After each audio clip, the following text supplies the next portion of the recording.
The Smart Money Woman, Season 2, Episode 3.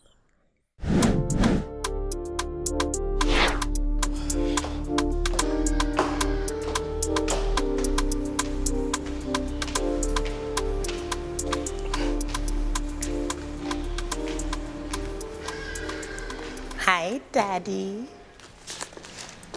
Tam. What? Daddy Davies. Look at you. You look really nice this morning.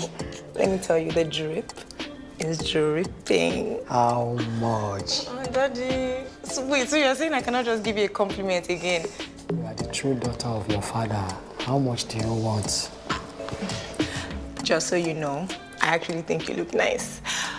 But if you insist, Daddy, I was hoping that you could give me 4 million naira. What do you need 4 million naira for? Oh, Daddy, calm down now. So the thing is, Zuri's firm is working on this real estate development in Yaba. And the girls and I were just thinking of the possibility of buying 1 or 2 units. Just something we can own together so we can earn rental income. But the thing is, each of us have to drop like 4 million for the initial deposit. Daddy. I thought you were a fashion designer.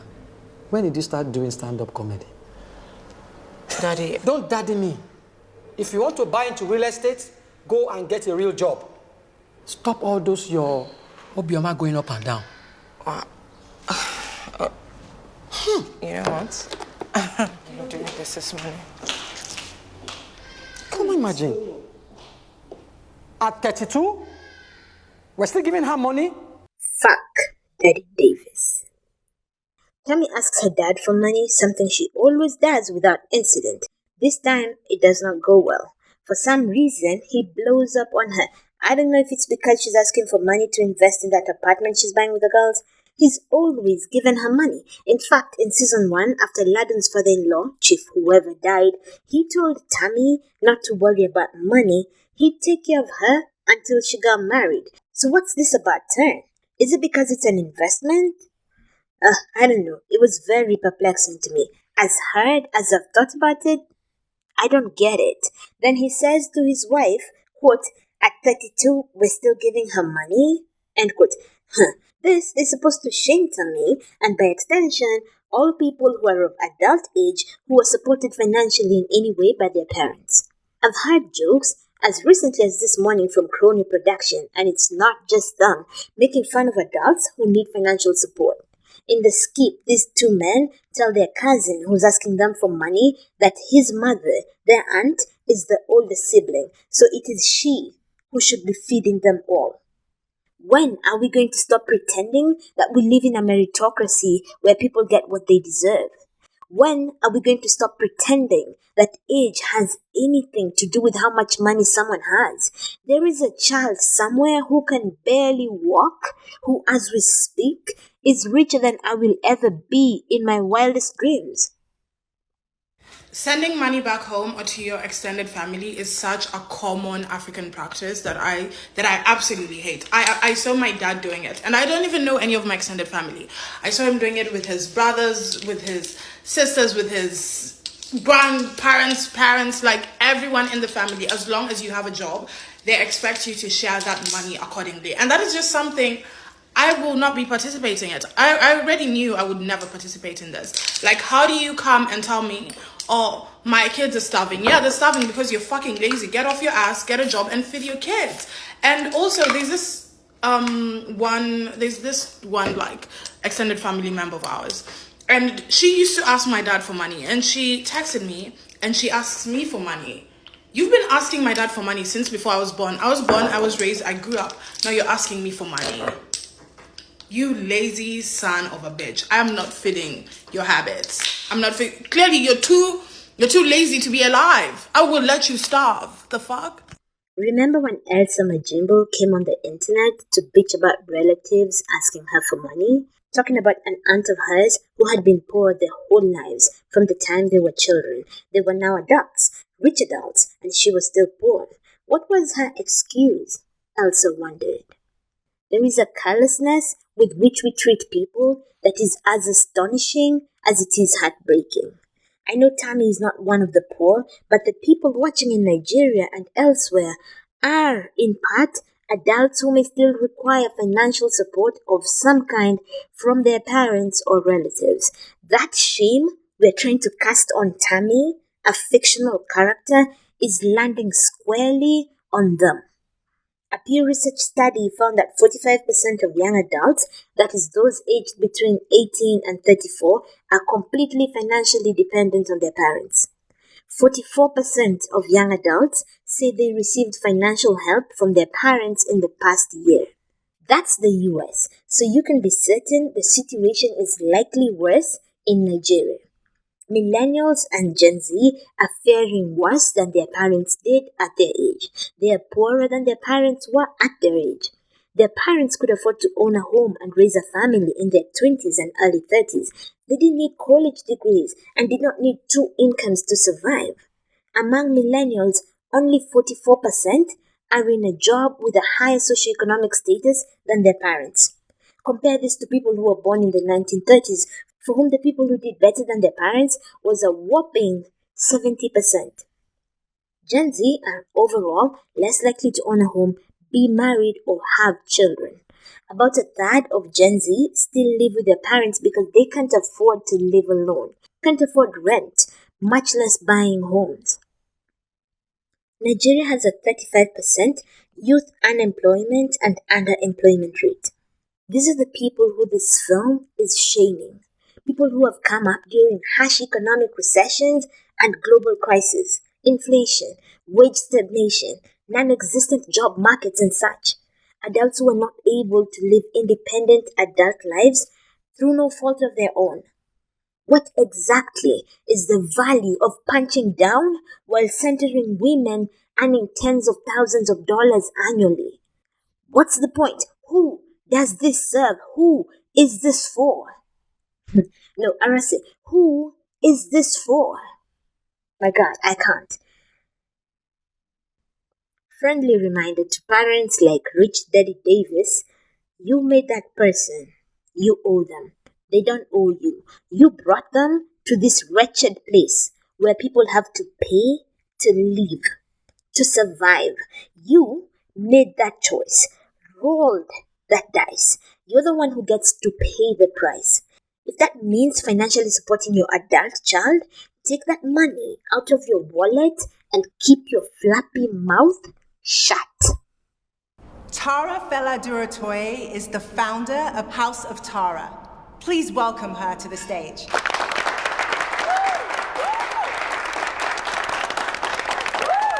Are you guys excited to be here? I am super excited to be here. Every opportunity that I get to share Gosh, I love my story and her. experience. Like when I think about women that actually make impact, she's def top 5 of my list. She is amazing. How do I ensure that my numbers tell me a story and help me in making decisions for my business? So, for example, is our business more profitable today? Girlboss Feminism. This film has made a naked, unparalleled commitment to girlboss feminism. After season 1, I'd hoped they'd broaden their horizons a little bit, but they remain committed to this girlboss feminism bullshit. Girlboss feminism, also known as choice feminism, focuses on the empowerment of individuals rather than women's liberation as a whole. Here, all we care about is the further financial elevation of hot, rich women. If you do not find yourself in that category, fuck the hell off. This is a no povo zone. No poverty allowed. Poor women might as well not be women. All that matter are hot, rich women. The girls go to this capitalist fever dream event where they're supposed to network and learn how to make even more money. Conspicuous consumption and accumulation is the name of the game. More, more, more. No such thing as enough. Here are a few things that are wrong with this bastardized feminism. Number 1, you can't out-earn misogyny. Misogyny exists towards women at all economic classes. No amount of money will insulate you from society's hatred of women. Media and romance stories like these ones make it seem like money can protect you. It can't. It can decrease the impact of the hate, but there is no escaping it. Number 2, this individualistic route is most accessible to white, able-bodied, cis, privileged women. People like your Zuris who studied abroad, or Tami, the child of an obscenely wealthy man. It is not available to all women. It is exclusionary and not only leaves other women behind, but also exploits them. Adesua cannot function without her house girl, who is really her co-parent. Do you think her compensation matches the value she brings to Adesua's life? No. Number 3, the idea that it's on the individual to overcome systemic barriers places the blame of women's oppression and exploitation and exclusion on women. Women just need to work harder, network better, etc. to rise to the top. Other women are doing it, so if you're not there yet, it's on you. You don't even go to power branches. What do you expect? Number 4, it is in cahoots with capitalism and neoliberalism, inviting women to the table of oppressors instead of working to dismantle oppression in all its forms. True feminism is about women's liberation from oppression, all forms of oppression, including capitalism.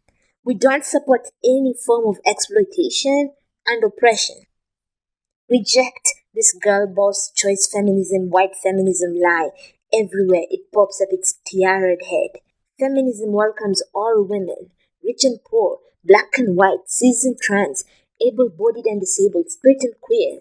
We are about everyone's liberation from all oppression, race, class, gender, sexuality, all of them. We're not trying to get a seat at the oppressor's table. We want to burn it all down.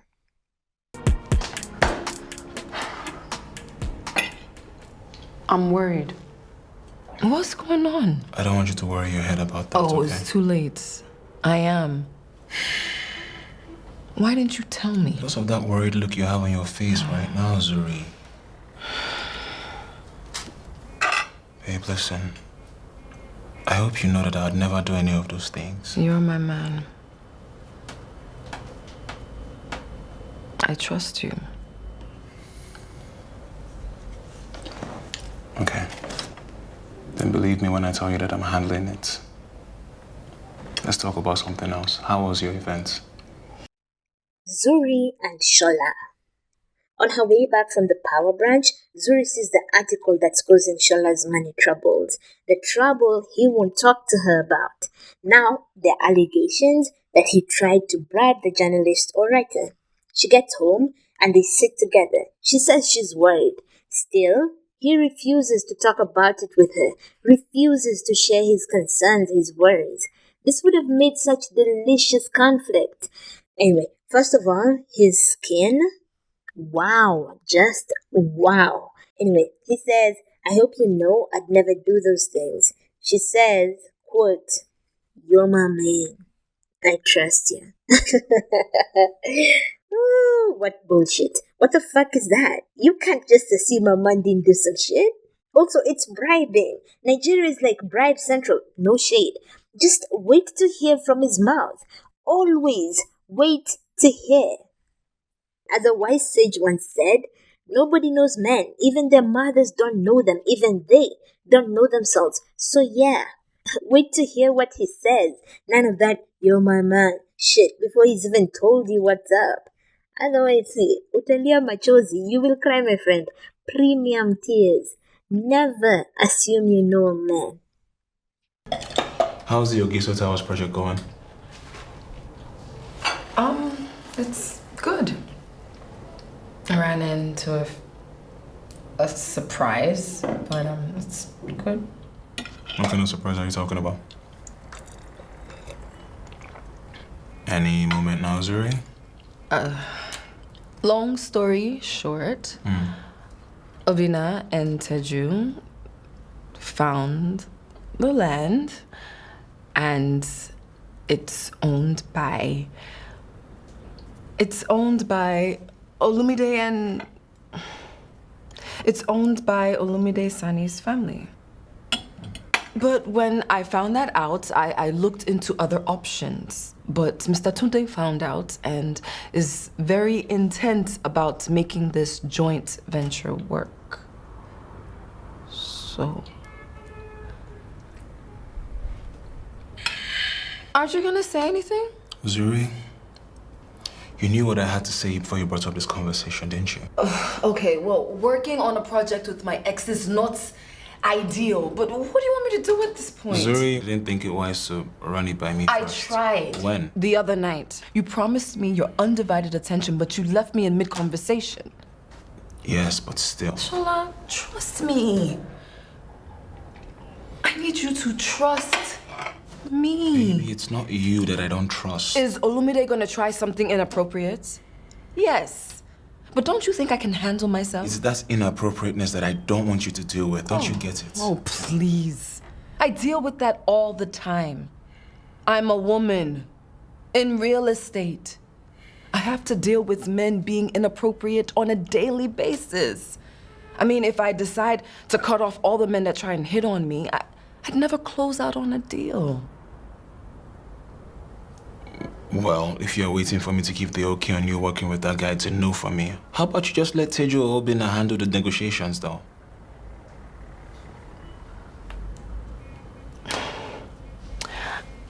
How about we reach a compromise? Okay, I'm listening. Okay. So we've met once already and we're scheduled to meet again. No. But you said that you were going to listen to me. We're scheduled to have a meeting, myself, Mr. Tunde, and the entire team, along with Olumide and his family, so that we can sign off, agree, and close on this deal. After that, I won't ever have to see Olumide. But babe, this man is still your... You can't, please. He's not gonna do anything. We're gonna be in a boardroom filled with people.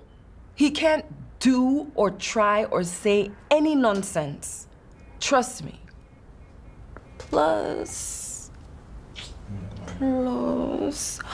don't you want your beautiful, smart, amazing girlfriend to add this huge deal as one of her wins for the year?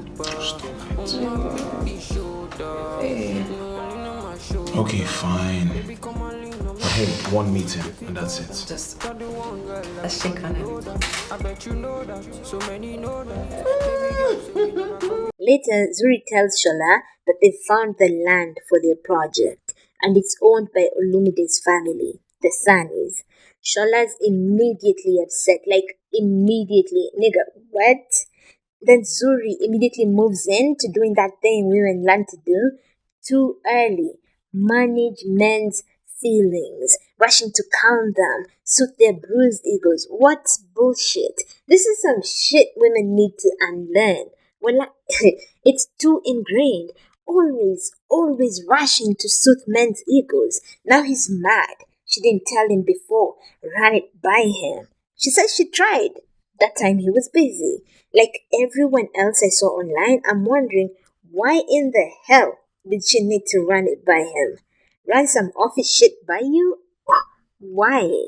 I'm not meeting him for a quickie in the boardroom. We're negotiating a land deal. Get your jealousy and insecurities under control and stop making them a problem I now need to manage.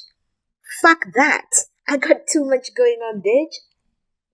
Then he says it's not her he doesn't trust. That's bullshit and he knows it. Handle your shit, bitch. And he's saying no to her working with her ex with all this finality. Nigga. You don't gotta say. I don't know what made you think you get to make pronouncements about my life, but you're wrong. You're hella wrong. And she's there, bembelezing him, trying to talk him into it, using this baby voice or whatever. What nonsense. Couldn't be your girl. I can tell you that. Could never be me. I'll get it sorted. Okay then, cheers. That's low.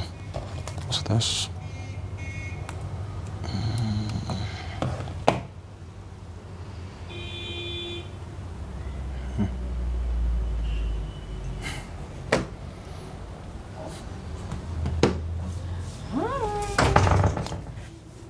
I come bearing Yum, yum, yum, yum. Is it good? Thank you. Okay. So, quick question. Who's Seni? Who? Seni? Seni Sanni. Yes. Why? I was just wondering why Seni is sending my girlfriend inappropriate text messages. Why is my king in my phone? That doesn't answer the question, Zuri. Seni is Olumide's brother. Really? And we're working together. He's helping me secure land for Ogiso Towers. Really? So you stop working with Olumide and you start working with his brother? Would you rather me work with Olumide instead? You don't have anything to worry about. Well, at least you did not date this one. Well, You did. I did not date him. He liked me. But you can trust me. Can I? Can. Stop it. Please, give me a kissy. No. Stop it. Give me a kissy. The following morning, Seni, hot, sexy Seni Sanni, sends Zuri a message that Tsola ends up seeing. When he brings it up with Zuri, she asks, quote, "Why is my king in my phone?" End quote. My king, ugh, I puked a little. Down with the patriarchy and the monarchy. Anyway, they're so fucking cute together, I guess it's fine. Also, his improvement has elevated the scene so damn much. I love it. Okay. I know that some of us are a bit hesitant about increasing production capacity because what if we overestimate the demand for this collection and we lose money? Which is fair enough. So let's work backwards. In the past, when we increase capacity, why didn't it work? I guess that's because some styles didn't do as well as the others. Yeah. Like when we made a collection of 300 pieces, we had about 15 different styles. Yes. Yeah. And demand for 5 of those styles was through the roof, so we sold out of those. But then we still had about 100 pieces Yes. that we had to sell off at a loss at the end of gear sales. Okay, and what did we learn? An overestimation of demand may cost us a lot of money. Yes, but maybe it also taught us that we should stick to fewer designs and focus on producing more quantity per design. That way we're going deep instead of wide and we're more productive. And by now we already know the styles that sell out, Abby. Yes. Exactly. So I was telling Nosa that we should stick to 5 designs and produce about 100 units each. Sounds good. There is still the issue of the cash flow we need to be able to increase production capacity. Funding the production of 250 units was already a stretch for us. Okay, how much extra do we need? Give or take 10 million. Hire more tailors, more machines, fabric, increase diesel spend, overtime pay, because they will have to work in shift day and night. We have less than 30 days. Steep, but I'll find a way to make it work. Where are we? Let's go over the laps in our distribution strategy so that we can... We still need to discuss... I don't want to see bills right now, okay? I just want to focus on generating revenue for the business.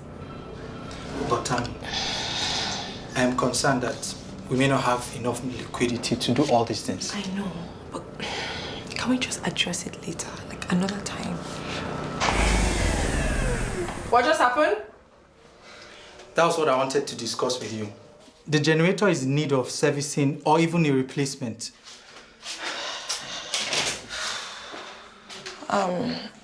Okay, let's, meeting adjourned. Let's just pick this up later, guys. Men in charge. For a show that is ostensibly about women and feminism, there's too much patriarchy at play. Adeswa still thinks SJ needs his father in the way children need their fathers. Zuri is still running things like working with her ex by her man, and actually negotiating when he makes unilateral declarations saying he doesn't want them working together. Then we have Tami. Money in her home is controlled by her father. It's his money. Now here she is at the office discussing their new line with her team, and the accountant is a man, the one making authoritative declarations about what they can and cannot do. The women deal with the frivolous, creative things, but he handles serious things like bills and liquidity, which is what controls what they can and cannot do. That is internalized patriarchy at work. The way he sighs, or whatever that is, after the lights go out after talking to Tami, I'd fire his ass. And I mean it, I'd fire him so fast. Who are you talking to like that? Who are you talking to like that? I'm not your wife or your woman. You will address me respectfully, or you will be unemployed. Would he do that to a male boss? Never. So, bye bye, bitch. If it isn't Miss Z. Seni, thank you for taking the time to meet with me. Oh, please. Any excuse to be in the same room as you. Well, considering what Richmond is offering for the property, this is a really great deal. Are you listening to what I'm saying? Sure. And I know that other real estate firms have been approaching you and your family, but trust me, Richmond is exactly where you want to be. Can I just say, Zuri, you look... Damn. Look at your skin. You look like you've been dipping yourself in some Egyptian milk or something. I forgot to ask. How's your wife? Ex-wife. Oh, I'm sorry. It's really nothing to be sorry about. Please, can we focus? I'm being very serious because my job is at stake here. Fine. I'll try to be professional. Okay. It's gonna work out. I'll make sure I see it through. Really? I cross my heart. Maybe after it's done, we could go out to celebrate over dinner. I always thought my brother was a really big fool for letting a woman as perfect as you slip through his fingers. Well, thank goodness I am fine. Me and my boyfriend. Right. All right, so, I guess we'll work this out then. Zuri and Seni. Ooh, I love them together. Like, he's so hot, he's smooth. I support it. Game, I love to see it. I especially love that it's pissing Shola off. Kaskevibayo kokweno, which loosely translates to go feel bad in your house, not here. It's far more delicious in Swahili though. Kaskevibayo kokweno. Anyway.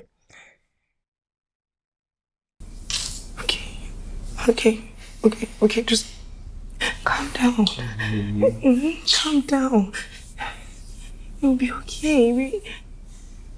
We will deal. We will figure it out, Just, we will deal, buddy. We will deal. Are you listening to what I'm saying? We could lose everything.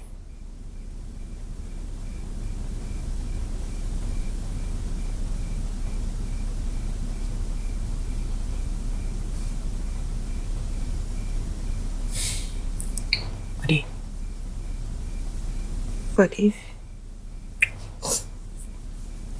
we will be okay. We will be okay. I need you to stop stressing, please. We have plenty of time for that as it is. Just stop stressing, okay? You know what? Just what's going to happen. Come, you're going to come to bed. And you will sleep.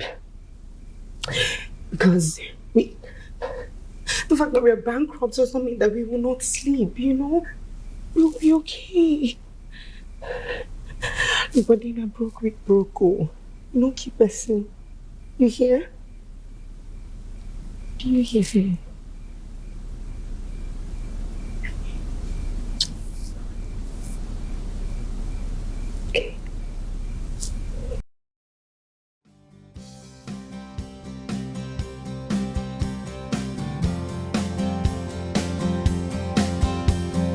Thanks for stopping by. Till next time, remember who you are. Love life, love people, stay limited. Bye.